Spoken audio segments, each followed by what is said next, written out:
dear students, how are you? I wish all of you are healthy and safe. Today I am going to explain you class 9th English worksheet number 8 of 23rd July 2020. And our today's worksheet is related to diary entry. Diary entry क्या होती है याद कीजिए, आपको इसके बारे में पहले भी बताया गया है. वर्कशीट नंबर 5 को याद कीजिए. वर्कशीट नंबर 5 में भी आपको डायरी एंट्री का ही टॉपिक दिया गया था. आपको 2 एग्जाम्पल भी दिए गए थे और आपको मैंने बहुत अच्छे से एक्सप्लेन किया था डायरी एंट्री क्या होती है, क्यों लिखी जाती है, कैसे लिखी जाती है, इसका क्या फॉर्मेट होता है. तो आप इस वीडियो को ध्यान से देखना. इसका लिंक भी मैंने आपको डिस्क्रिप्शन बॉक्स में दिया है, तो आप ये वीडियो ज़रूर देखें. तो चलते हैं अपनी आज की वर्कशीट पर. आज की वर्कशीट में हमारी डायरी एंट्री का क्या टॉपिक है ये देखते हैं. Dear students, we have been learning to write diary entry in the last 2 worksheets. We received some guidance with format and sentence structure as well. This week you also read your first story from the book Behind the Fun They Had. बच्चों, diary entry जो है आपने पिछली worksheet में भी सीखा है. Diary entry का फॉर्मेट और उसका सेंटेंस स्ट्रक्चर. तो आपको एक जो बुक बिहाइव है उसका फर्स्ट चैप्टर है द फन दे हैड, उससे रिलेटेड आपको एक कंप्रीहेंशन पैसेज दिया गया था और उससे रिलेटेड आपको कुछ क्वेश्चंस भी दिए गए थे. तो द फन दे हैड जो चैप्टर है इसी से आपको मैटर दिया गया है और इस चैप्टर को पढ़कर सना ने एक डायरी एंट्री लिखी है और उसने हमारे साथ इसको शेयर भी किया है. Yesterday after reading the story, Sana imagined how she would feel if she was Margie. सना उस स्टोरी को पढ़कर ऐसा महसूस कर रही है कि अगर वो मार्गी की जगह होती तो कैसा फील करती. She wrote a diary entry for the same. Now let us read the diary entry by Sana where she plays the imaginary role of Margie. अब हम ये सना की डायरी एंट्री पढ़ते हैं जहाँ पर वो इमेजिन कर रही है कि वो मार्गी है और उसे एक पुरानी किताब मिली है जो कि प्रिंटेड है और मार्गी जो है वो ऐसे टाइम पर रह रही है जहाँ पर टेक्स्ट बुक जो है वो सिर्फ कंप्यूटर स्क्रीन पर चलती हैं. उसने कभी ज़िंदगी में कभी अपनी ऐसी कोई बुक नहीं देखी थी जो प्रिंटेड हो. उसने तो हमेशा स्क्रीन पर ही पढ़ाई की थी. तो आपने इस चैप्टर पढ़ा भी है और आपको एक्सप्लेन भी किया है, तो आपको बहुत अच्छे से पता होगा. अगर आपने पिछली वर्कशीट्स को अच्छे से किया है तो आपको इसकी स्टोरी बहुत अच्छे से पता होगी. अगर नहीं आपको पता है तो मैं आपको उस वर्कशीट का लिंक भी दे दूँगी. आप उस वर्कशीट को दोबारा देख सकते हैं जिसमें द फन दे हैड की स्टोरी आपको बताई गई है. चलते हैं अब सना की डायरी एंट्री पर. सना ने क्या लिखा है अपनी डायरी में कि सना ने अपनी डायरी लिखी है और सबसे पहले उसने डेट मेंशन की है. किस डेट को उसने ये डायरी लिखी थी, कब लिखी? 17 मई 2157. ये देखो फ्यूचर की डेट है. आपको डायरी कब लिखनी है? प्रेजेंट में. तो आप जिस दिन डायरी लिखेंगे उस दिन की डेट और ईयर को मेंशन करना है. इसी तरीके से आपको अपनी डेट लिखनी है. सपोज आपको आज डायरी एंट्री करनी है तो आप आज की डेट, महीना और ईयर लिखेंगे. उसके बाद आप दिन लिखेंगे. डे, कौन सा डे है? मंडे, ट्यूसडे, वेडनेसडे, जो भी डे है जिस दिन आप डायरी एंट्री लिख रहे हैं उस दिन का डे आप लिखेंगे.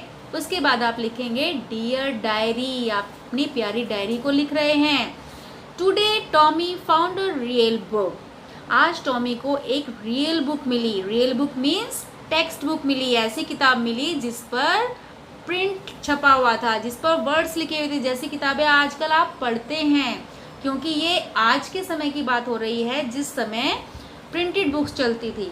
It was exactly as grandpa had mentioned. ये बिल्कुल ऐसी किताब थी जिसके बारे में दादाजी बताते थे. अब देखो मार्गी जो है वो एक फ्यूचर की स्टूडेंट है और फ्यूचर में वो कंप्यूटर स्क्रीन पर पढ़ती है और उसने कभी भी टेक्स्ट बुक को नहीं देखा था.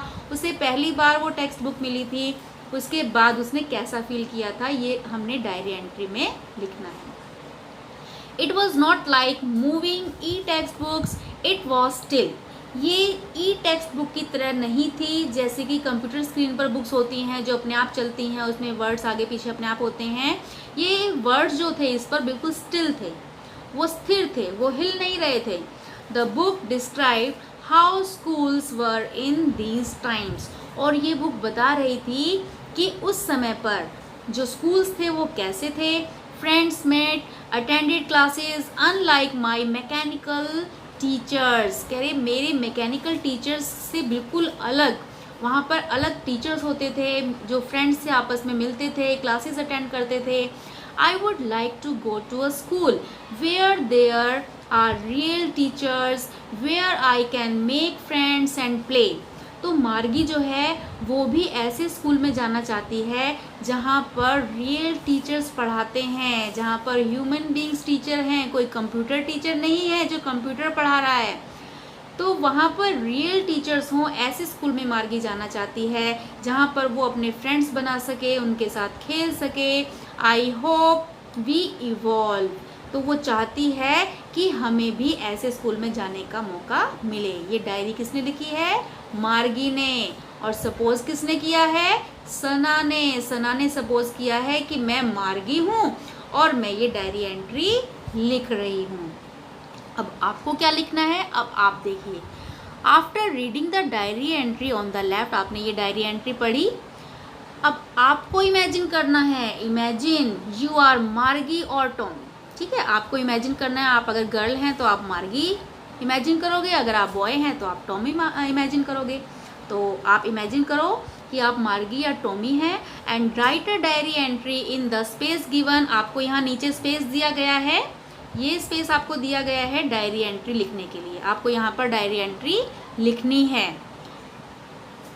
And your entry could be around the incident when the district county officer visits Margie's house. और आपको क्या इंसिडेंट लिखना है?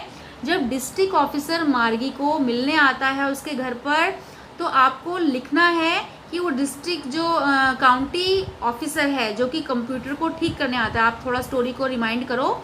स्टोरी में आपको बताया गया था कि मार्गी जो है उसका ज्योग्राफी लेसन में जो उसके टेस्ट चल रहे थे ज्योग्राफी के, उसमें उसका रिस्पॉन्स अच्छा नहीं था।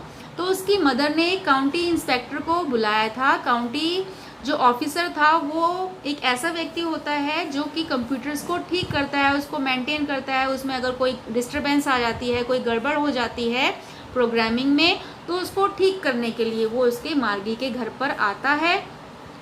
और वो मार्गी की मदर को ये बताता है कि मार्गी जो है वो पढ़ाई में कमज़ोर नहीं है, बल्कि जो कंप्यूटर है, आपका जो कंप्यूटर टीचर है, उसकी मशीनरी में, उसकी प्रोग्रामिंग में थोड़ी गड़बड़ हो गई है। और वो जो मार्गी है उसकी एज के अकॉर्डिंग टेस्ट नहीं दे रहा है। मार्गी की एज कितनी है? 11 ईयर्स ओल्ड। और वो उसको टेस्ट दे रहा था उससे अबव लेवल के, उससे ज़्यादा एज वाले बच्चों के उसको टेस्ट दे रहा था। इसलिए जो मार्गी थी उसका रिस्पॉन्स ज्योग्राफी में अच्छा नहीं आ रहा था। ये आपको मिल गया इंसिडेंट। मैंने आपको इंसिडेंट भी बता दिया कि कौन सा इंसिडेंट था। तो आपको बताना है, you can choose to highlight any other incident as well. ठीक है, आपको उस स्टोरी में से आप कोई और इंसिडेंट भी ले सकते हो, कोई और घटना आपको लग रही है तो आपको उस चैप्टर से रिलेटेड ही एक डायरी एंट्री यहाँ पर अब आपको अपनी डायरी एंट्री लिखनी है। तो सबसे पहले आप क्या लिखेंगे? डे, फिर डेट, डियर डायरी। आप डेट पहले और डे बाद में भी लिख सकते हो। फिर आप लिखेंगे dear diary, Today I am going to tell you the incident when district county officer visit my house। my क्यों लिखेंगे? क्योंकि आपने तो इमेजिन किया है ना आप मार्गी हो, तो आप मार्गी को इमेजिन कर रहे हो, तो आप यहाँ लिखोगे my house। और उसके बाद क्या हुआ वो सेंटेंसेस आपको यहाँ पर लिखने हैं। और सबसे लास्ट में आप क्या नाम लिखेंगे? अपना नाम मत लिख देना, आपने तो इमेजिन किया है ना आप मार्गी हो, तो आप यहाँ पर लिखेंगे मार्गी। ओके स्टूडेंट्स, आपको अच्छे से समझ में आ गया होगा कि आपको कैसे डायरी एंट्री लिखनी है। तो डायरी एंट्री लिखने से पहले आप सबसे पहले चैप्टर को भी पढ़ेंगे, आप उसको ध्यान से पढ़ेंगे। और चैप्टर के बारे में और आपकी डायरी एंट्री के बारे में मैंने 2 वीडियोज़ में पहले एक्सप्लेन किया है, उनके लिंक भी मैं आपको नीचे दे दूँगी, आप उन वीडियो को भी देख सकते हैं। ओके बेटा, जल्दी से अपनी वर्कशीट कंप्लीट कीजिए। Okay, thank you very much for watching my video.